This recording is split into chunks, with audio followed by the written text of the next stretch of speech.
So yesterday we saw some swarming activity on the swarm catch hive predictor system, and the CO2 levels peaked at 830.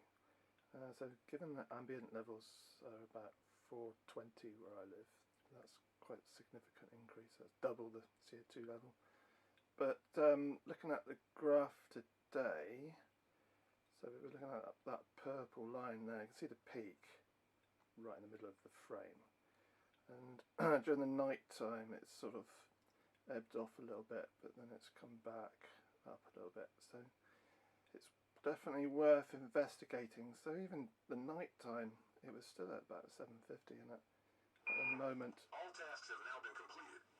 At the moment I think it's about 780, so that's still quite high. So I'm going to go down and investigate.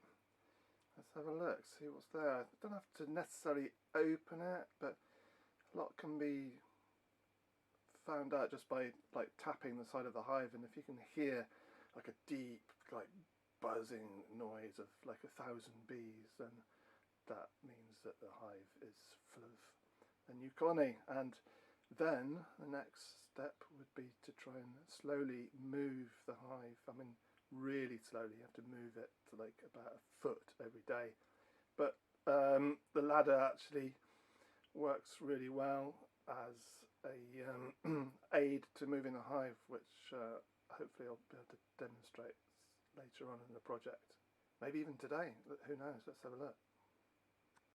So here we are down at the apiary again, and it's another beautiful day, perfect weather for swarming. And if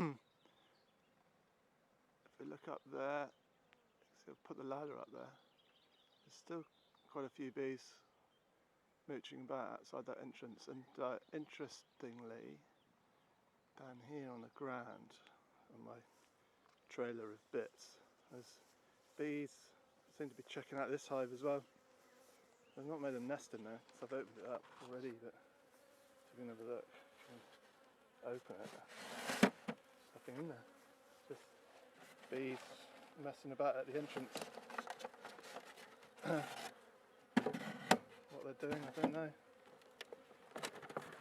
So there's no stores in there for them to forage on or anything. They're just scouting it out, I think. And there's no stores in there, so they're not raiding it for the honey at all. So I reckon they're scout bees. So given what's going on, I don't think there'll be anything in this hive up here. But I'm going to climb up the ladder, have a look. Hopefully I won't fall off or drop the camera. Here we are at the top. I've actually opened it up and I can't actually see right in there really very well, but there's no colony in there. It would be full of bees. There would be bees everywhere if there was. They're just scouting. It's kind of good though. We've learnt something. Right, I kind of thought that this might be the case anyway, but yeah, it's definitely aided the cause of science. See that pipe there? That's the inlet to this device, which is sensing the CO2 levels. I don't know if the camera's picking this up, but I can't see anything in the display. This is so bright. But yeah, this gadget here, the dark star, the low-rad dark star, this is working like incredibly well. It's been really reliable. Took a lot of time to get the timing chip working properly and everything else 100%, but yeah, I'm really pleased with that.